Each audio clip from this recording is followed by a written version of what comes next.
পাকিস্তানের সীমান্ত লাগোয়া জঙ্গি নাটক করা হয়েছে। জঙ্গি নাটক, কারণ এরা জানে ওখানে অনেক যোদ্ধারা আছে, আফগান মুজাহিদরা আছে, পাকিস্তানে অনেক যোদ্ধারা আছে। এই জন্য জঙ্গি নাটকটা ওখানে গেলে মার্কেটিং করা যাবে ভালোভাবে।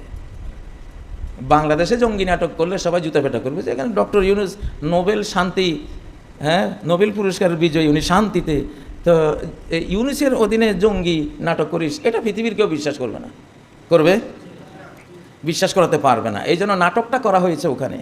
বাট উদ্দেশ্যকে আপনি, আমি, কারণ একাংশের মুসলিমকে জঙ্গি বানাতে পারলে এবার মারো, জঙ্গি বানাতে পারলে সাকসেসফুল, ওরে মারো, ওরে খাদাও, ওরে জবাই করো, ওর লাশ আকাশে উড়িয়ে দাও, ওর শিশু নারী, ওর নিরপরাধ জনগোষ্ঠীকে বোমা মেরে আকাশে হাওয়া করে দাও, ওর লাশ সাগরে ফেলে দাও, কোনো দোষ নাই, বিশ্বের কেউ কিছু বলবে না। জঙ্গি জিনিসটা বানাইয়া এই জঙ্গিবাদীরা, এই জঙ্গিবাদী হিন্দুত্ববাদী মোদি জঙ্গি, এই নেতানিয়াহু, তাদের জঙ্গি মুরব্বীরা এমন একটা অপপ্রচার চালিয়ে বিশ্বের সর্বশ্রেষ্ঠ মুসলিম উম্মাকে ঘৃণিত একটা নাম দিয়া তাদের খুন হালাল করার ষড়যন্ত্র অতীতে করে এসছে।